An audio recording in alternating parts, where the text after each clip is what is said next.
श्री शिवाय नमस्तुभ्यम. श्री शिवलीलामृत महाकथासार. अध्याय 13वा. दक्ष यज्ञाचा विध्वंस, त्रिपुर दहन, शिवपार्वती विवाह, स्कंदाचा जन्म, तारकासुराचा वध. श्री गणेशाय नमः. अपर्णेच्या हृदयरूपी कमळात भ्रमर होऊन रमणारा शंकर हाच ब्रह्मानंद स्वरूप सद्गुरू आहे, त्याला नमस्कार असो. दक्ष यज्ञाचा विध्वंस. महामुनी सूत म्हणाले, त्रेतायुगात दक्ष प्रजापतीने एका मोठ्या यज्ञाचे आयोजन केले होते. त्याने सर्व देवांना निमंत्रित दिले होते, पण शंकर त्याच्या जामात असूनही त्याने शंकराला बोलविले नाही. तो शंकरांची अहोरात्र निंदा करायचा. दक्ष शिवनिंदा का करीत असे? तर एके दिवशी दक्ष शंकराला भेटण्यासाठी कैलासावर गेला असता शंकरांनी उठून त्याचे स्वागत केले नाही. याचा दक्षाला अपमान वाटून तो मनामध्ये राग धरून माघारी वळला. तेव्हापासून तो शंकरांची निंदा करू लागला. दक्षाची कन्या दाक्षायणी ही मात्र कैलासावर मोठ्या आतुरतेने माहेरच्या निमंत्रणाची वाट पाहत होती, पण बोलावले न आल्यामुळे ती उदास झाली. ती शंकराला म्हणाली, घरच्या कार्याला आमंत्रण कशाला हवे, मी स्वतः तिथे जाईन. शंकरांनी तिला समजावून न जाण्याविषयी सूचना केली. इतक्यात तिथे देवर्षी नारदांचे आगमन झाले. ते म्हणाले, तुला तेथे जावसे वाटते ना, मग जा. पित्याच्या घरी जाण्यासाठी आमंत्रण कशाला हवे? तेव्हा दाक्षायणी काही भूतगणांना बरोबर घेऊन दक्षाच्या घरी गेली.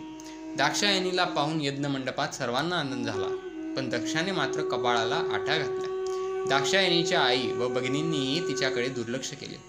दक्ष आणि त्याच्या परिवार हेतू पुरस्पर दाक्षायणीच्या म्हणजे साक्षात आदिमायेचा अपमान करीत आहे हे सर्वांच्या लक्षात आले. आता काय होणार या कुशंकेने सर्वजण धास्तावले. अपमान सहन न होऊन दाक्षायणीने देहत्यागाचा विचार केला आणि धगधगत्या अग्निकुंडात सर्वांदेखत उडी घेतली. शिवगण आक्रोश करीत कैलासावर गेले व त्यांनी घडलेला सर्व प्रकार शंकरांना सांगितला. दाक्षायणीच्या आत्मदानाचे दुःख वृत्त समजता शंकराला भयंकर संताप आला.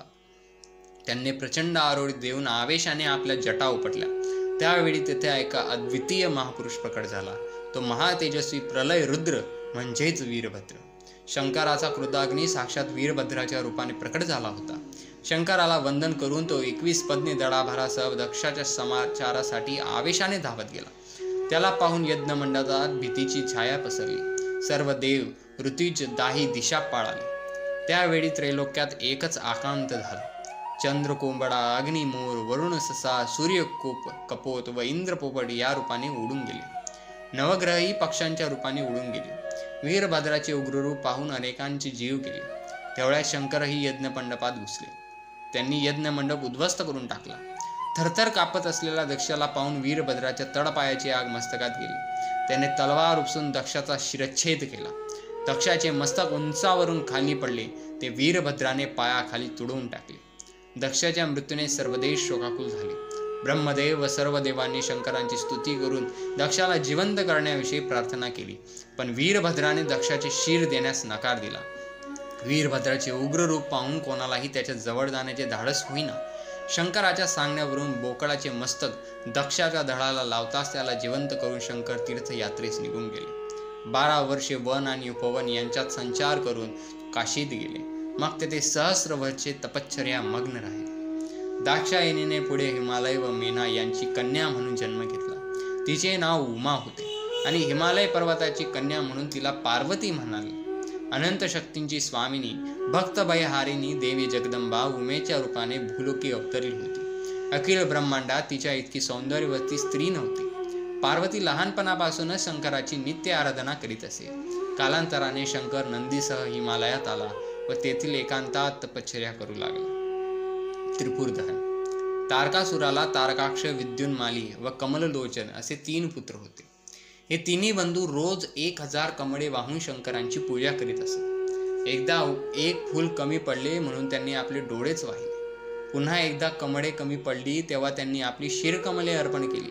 त्यांची पराकोटीची भक्ती पाहून शंकरांनी त्यांना जिवंत करून अपेक्षित वर दिले. त्यामुळे ते त्रिभुवनात श्रेष्ठ झाले. ब्रह्मदेवाने प्रसन्न होऊन अंतरिक्षात संचार करणारी 3 पुरे त्यांना दिली. शिवांच्या आणि ब्रह्मांच्या वरदानाने त्रिपुरासुराचे पुत्र फारच उन्मत्त झाले व त्यांनी त्रिभुवनात उच्छाद मांडून देवांना पळवून लावले. पृथ्वीवर अनंत अत्याचार केले. देव आणि ऋषी यांनी शंकरांना तारकासुराच्या पुत्रांनी जो भयंकर घोळ घातला होता त्याचे वृत्त सांगून त्यांचा बंदोबस्त करण्याची विनंती केली. शंकरांनी त्रिपुरासुरांचे मर्दन करण्यासाठी एक दिव्य रथ मागवला. देवांनी पृथ्वीचा दिव्य रथ बनवून शंकरांना दिला. त्या दिव्य रथावर शंकर आरूढ होताच तो रसातळाला जाऊ लागला. नंदीने आपल्या शिंगांनी बलपूर्वक तो वर काढला. मग शंकरांनी एक पाय रथात एक पाय नंदीच्या पाठीवर ठेवून रणसंग्राम करून त्रिपुरासुराच्या सेनेचा प्रचंड संहार केला. असुरांकडे अमृतांची कुंडे होती. ते अमृत शिंपून त्रिपुर दैत्य आपल्या सेनेला पुन्हा जिवंत करू लागले. अमृत कुंडाचे रहस्य करता शंकरांनी मेघास्त्राची योजना करून ती कुंडे बुडवून टाकली. असुरांची तिन्ही पुरे अंतराळात भ्रमण करत असल्याने त्यांना एकाच वेळी लक्ष्य करणे शंकराला शक्य नव्हते. अशी 1000 दिव्य वर्षे लोटली. लक्ष वेधून घेण्यासाठी उत्सुक असलेल्या शंकराने क्षणभरही डोळ्यांचा पापण्या न मिटल्यामुळे त्यांच्या डोळ्यातून जलबिंदू पडले. त्यांचे रुद्राक्ष झाले. अंगातून घामाच्या धारा निघाला. त्यांची भीमा नदी झाली. त्रिपुरांच्या स्त्रिया थोर पतिव्रता असल्याने त्या असुरांच्या शंकराशी युद्ध करूनही पराजित होत नव्हत्या. ही गोष्ट विष्णूच्या लक्षात येतात त्यांनी बौद्ध रूपाने दैत्य स्त्रियांची भेट घेतली.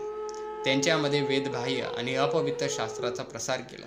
त्यामुळे त्यांच्या पुण्याचे पाठबळ संपले व दैत्यांचे मनोधैर्य कमी झाले. शंकराने अत्यंत दैदिप्यमान असा विष्णुबाण व त्याच्या जोडीला पाशुपास्त्राची योजना केली. शंकराने न्यासांसहित विधियुक्त मंत्र जप करून ते दिव्य अस्त्र सोडतात नवखंड पृथ्वी हादरली. त्रिपुरांचा नाश झाला. सर्वांनी शंकरांची अपार स्तुती केली. पुढील कथा मदनाचे दहन. तिकडे पुत्रांच्या मृत्यूने भयंकर संतापलेल्या तारकासुराने देव, अप्सरा, देव स्त्रिया यांच्यावर अनन्वित अत्याचार केले. तारकासुराला शिव आणि उमा यांच्या पुत्राकडून मरण येणार आहे हे विधिलिखित होते. पण शंकर दाक्षायणीच्या वियोगाने विरक्त झाला होता. त्याच्या मनात उमेविषयी प्रेम आणि तिच्या सहवासाची उत्कंठा निर्माण झाल्याशिवाय पुत्र कसा होणार, म्हणून देवांनी मदनाला पाचारण करून सर्व वस्तुस्थिती सांगितली. मदनाने देवांची विनंती मान्य केली व तो रतीसह शंकराजवळ आला. रतीने उमेच्या मनात प्रवेश केला. त्याच वेळी संधी साधून मदनाने आपला प्रभाव दाखवून शंकराला काम प्रेरित केले. शंकराच्या समाधीत विशेष उत्पन्न होऊन त्याचे मन एकाग्र होईना. तेव्हा शंकराने डोळे उघडले. समोर उभा असलेला मदन दिसला. शंकराने हे मदनाचे कारस्थान आहे असे ओळखून संतापाने आपला त्रिनेत्र उघडला व त्यातून प्रकटलेल्या अग्निज्वाळांनी मदनाला जाळून भस्म केले. ती फाल्गुन पौर्णिमेची तिथी होती. तेव्हापासून त्या तिथीला हुताशनी पौर्णिमा असे म्हणतात. मदनाचे दहन झाल्याने रती शोक करू लागले. तेव्हा इंद्राने स्वतःचे तिचे सांत्वन करून तुझ्या पती द्वापार युगात कृष्णपुत्र प्रद्युम्न म्हणून जन्माला येईल आणि तेव्हा तुमचे पुनर्मिलन होईल असे सांगून तिचे समाधान केले. पुढील कथा शिवपार्वती विवाह. तिकडे उमेने शिवप्राप्तीसाठी घोर तपश्चर्या आरंभली होती. सप्तर्षींनी शंकरांची भेट घेऊन त्याला उमेला वळण्याविषयी विनंती केली. उमेची परीक्षा घेण्यासाठी शंकर बटू रूपाने तिच्यापाशी आला व शंकराचा उपास करू लागला. त्या ऐकून ती चवताळून म्हणाली, तू ब्राह्मण आहेस म्हणून नाही तर मी तुला चांगलीच शिक्षा केली असती. तिचा आवेश पाहून शंकर बटूरूप टाकून निजवस्त्र रूपात प्रकट झाला. तेव्हा शंकरांचा जय जयकार करून उमेने त्यांचे पाय धरले व हे जगदमातन तू माझा पत्नी म्हणून स्वीकार कर असे वरदान मागितले. ते शंकराने मान्य करताच ती आनंदाने घरी परतली.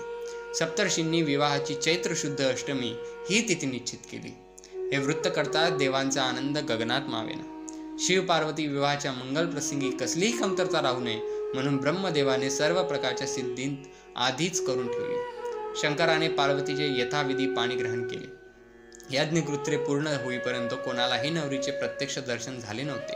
पण होमाभोवती फेर घालताना उमेची पदनखे ब्रह्मदेवाच्या दृष्टीस पडली. त्यांचे अनुपम सौंदर्य पाहून ब्रह्मदेव क्रामप्रेरित झाला आणि त्या विधात्याचे वीर्यस्खलित होऊन त्यातून 60,000 वाल्यखिल्य ऋषी निर्माण झाले. ते पाहून शंकराला क्रोध येईल. त्याने ब्रह्मदेवाचे 5वे मस्तक छेदले. ते पाहून लग्न मंडपात एकच हाहाकार झाला. पण विष्णूने ब्रह्मदेवाकडून सृष्टी निर्मितीचे कार्य अखंड चालू राहील असे सांगून सर्वांना शांत केले. हा विवाह सोहळा 4 दिवस चालला. पार्वतीला घेऊन शंकर कैलासावर परतला. पुढे काही दिवसांनी देवांनी शंकरांची भेट घेऊन मदनाला जिवंत करण्याविषयी विनंती केली. शंकराने मदनाला शरीर विरहित उत्पन्न केले. त्यामुळे तो मनमय रूपाने कार्यरत झाला. पुढील कथा स्कंदाचा जन्म. सर्व देव शिवपुत्राची मोठ्या आतुरतेने वाट पाहत होते. पण 4 युगे लोटूनही शिव पार्वतीस पुत्र झाला नाही. तेव्हा सर्व देवांना मोठी काळजी वाटू लागली. देव आणि ऋषी याच्यापैकी कोणालाही शिरो पार्वतीचा एकांत भंग करण्याचे धाडस होईल.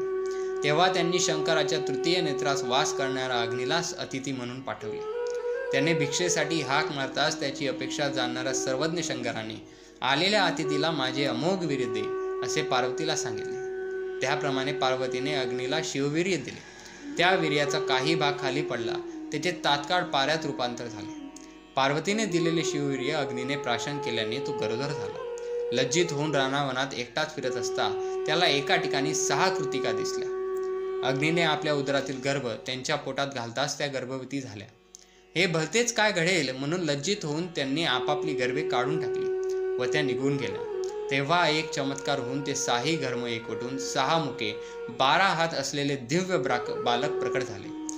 कार्तिक मासात कृतिका योगावर जन्मलेले हे महायोगी बालक म्हणजेच कार्तिक स्वामी. त्यांचा जन्म झाल्यावर शंकराने तो आपलाच पुत्र आहे हे ओळखून त्याला उमेश स्वाधीन केले व स्कंद असे त्याचे नामकरण केले. सर्व देवांना आनंद झाला.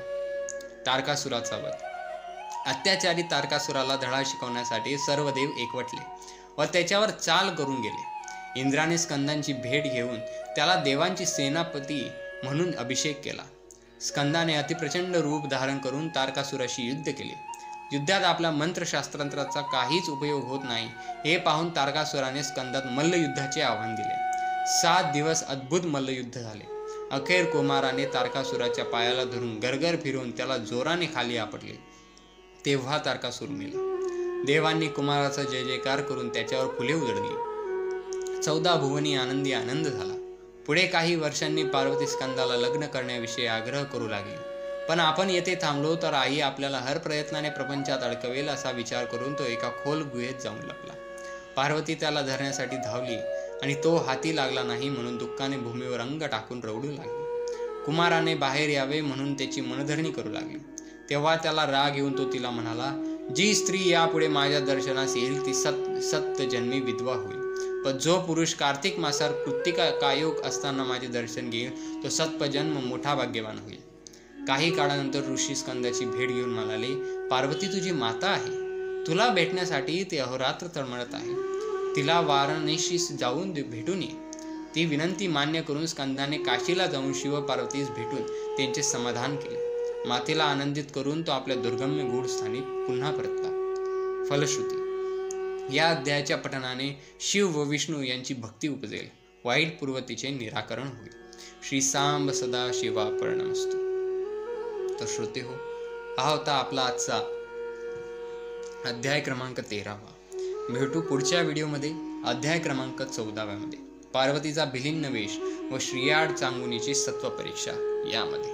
तोपर्यंत जर हा व्हिडिओ तुम्हाला आवडला असेल तर नक्कीच या व्हिडिओला लाईक करा आणि अशाच नवनवीन व्हिडिओसाठी चॅनलला आत्ताच सबस्क्राईब करा आणि कमेंटमध्ये हर हर महादेव, श्री शिवाय नमस्तुभ्यम आणि ओम नमः शिवाय लिहायला विसरू नका. भेटूयात पुढच्या व्हिडिओमध्ये. तोपर्यंत श्री शिवाय नमस्तु.